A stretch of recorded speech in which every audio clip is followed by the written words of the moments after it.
I'm going to give a brief overview of the ETA systems tracking platform. So I'm going to log in as a user, and then I'm going to be taken directly to the tracking tab. You can see there's many units that are tracking here, and the screen is going to default to show all of the different devices in one view.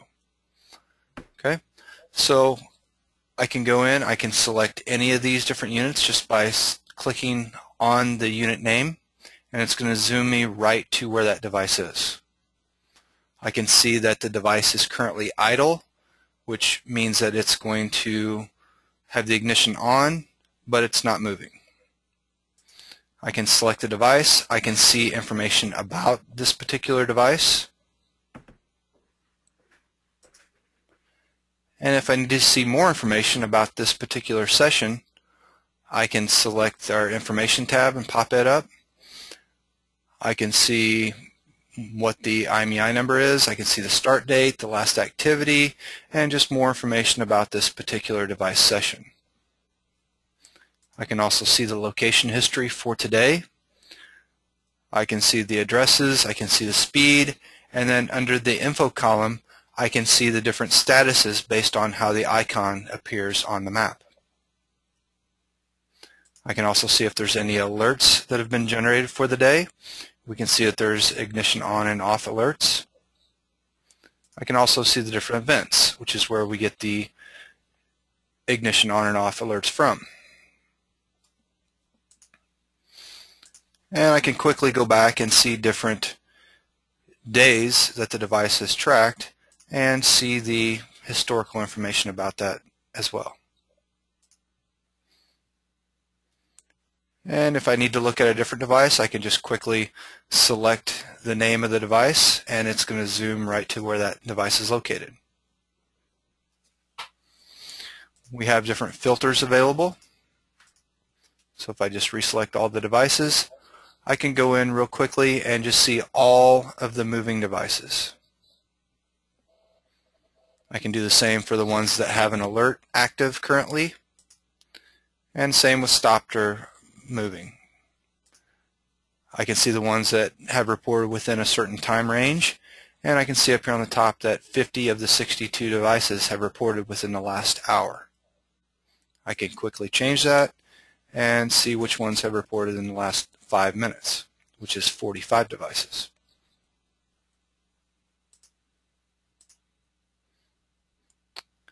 If I need to, I can bring up any landmarks that have been created. And you can see, we see the little flags on the map here. Same with any geofences, if a geofence has been created.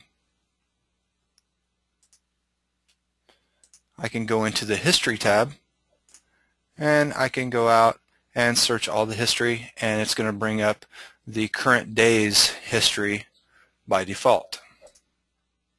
So if I just select the device, it's going to show me the path that the vehicle has taken for the day. If I want to filter, I can do that. So if I just want to see all the devices that are named car, I can quickly find those devices.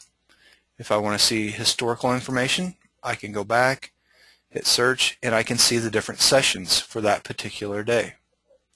And I can once again just display that information on the map very easily.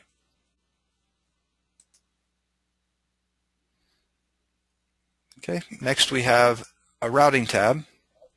This is going to enable us to find a location.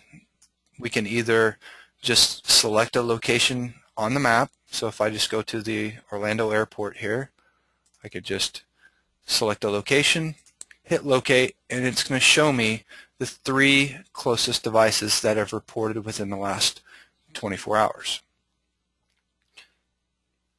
If I want to show one of the devices, I can quickly just select any of the devices.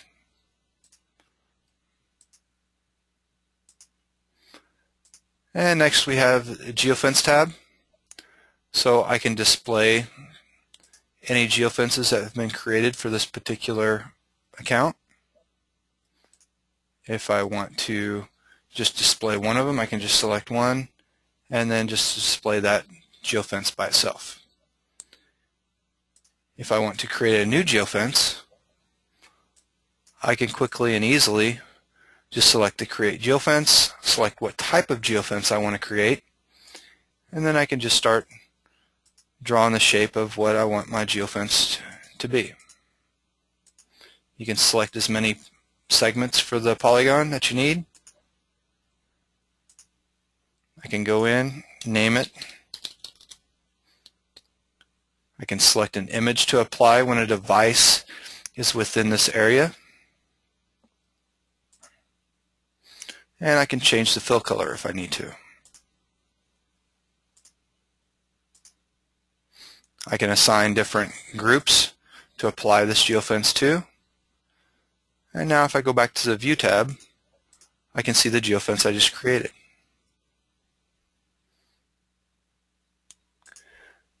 We also have a full suite of reports available. Anything from an after-hours report to show when devices are moving outside of business hours, alert report, different detailed and fleet hours reports, geofence and landmark entry and exit reports to show when a vehicle enters or leaves a certain area, idle reports, speed reports, and start-stop summary reports. So it shows we have a full ability to be able to go in, choose the range that we want to run the report for, and even filter based on certain vehicles, and then we can change different thresholds based on how we want the report to show. We can also go in and create subscriptions if we need to.